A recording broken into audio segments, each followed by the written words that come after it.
Welcome. Let's take a look at interval notation. This is new for you right now, but you're going to use it a number of times this year and continuing after that. It's meant for when you have a range of answers, so from a beginning to an end. And of course, as a result, inequalities are part of it. But in particular, you're going to be using parentheses or brackets to show the beginnings and the ends. So these four problems to start off with, we're going to do and show them visually what's happening, and that's going to help with recognizing what to do.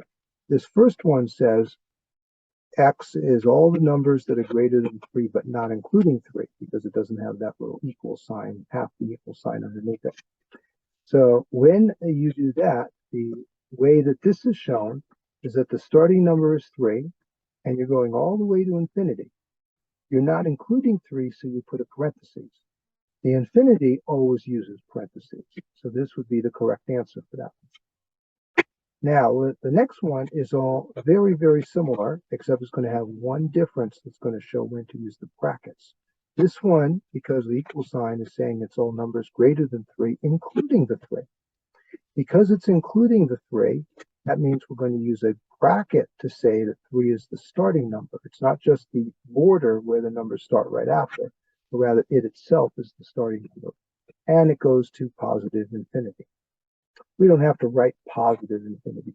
When it's negative, we have to write that. But I'll just write the positive just because I feel like it there. Now, let's take a look at these two where we're going the other direction.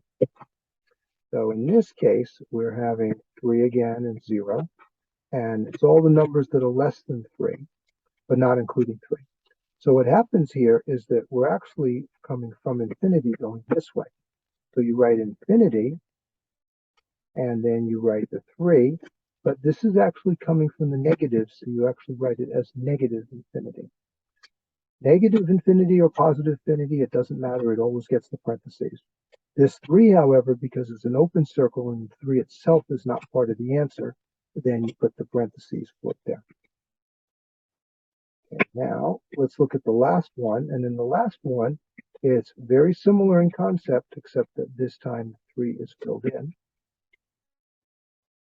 That means we're going from negative infinity coming up to the 3. So this time it's still parentheses for the negative infinity. And then the 3 has a bracket because of the fact that it is actually part of the answer. It's included here. Let me show that these are the correct answers. I like putting in yellow.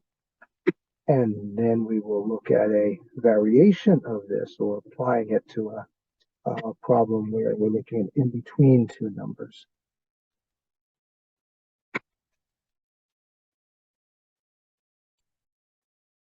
Good. That worked well. So between two numbers, we're looking at from -4 to 3. Notice that this one has the equal sign. So we can actually, from that, figure out that we're including the -4 and we're going up to the 3. And right there, we're done. Now, before I actually go in, let's look at it graphically and see that that's so. Here's -4, and here's 3. And this is telling you that X is in between. It might be -4, or it's in between -4 and 3, but it's not including 3.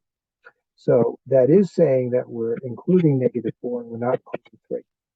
So that shows that this is the right answer on this when you're talking in between numbers like that. It's a small variation, but I want you to see and recognize and understand that too. I hope that helps for understanding how to use and set up with interval notation. Thank you for watching and listening.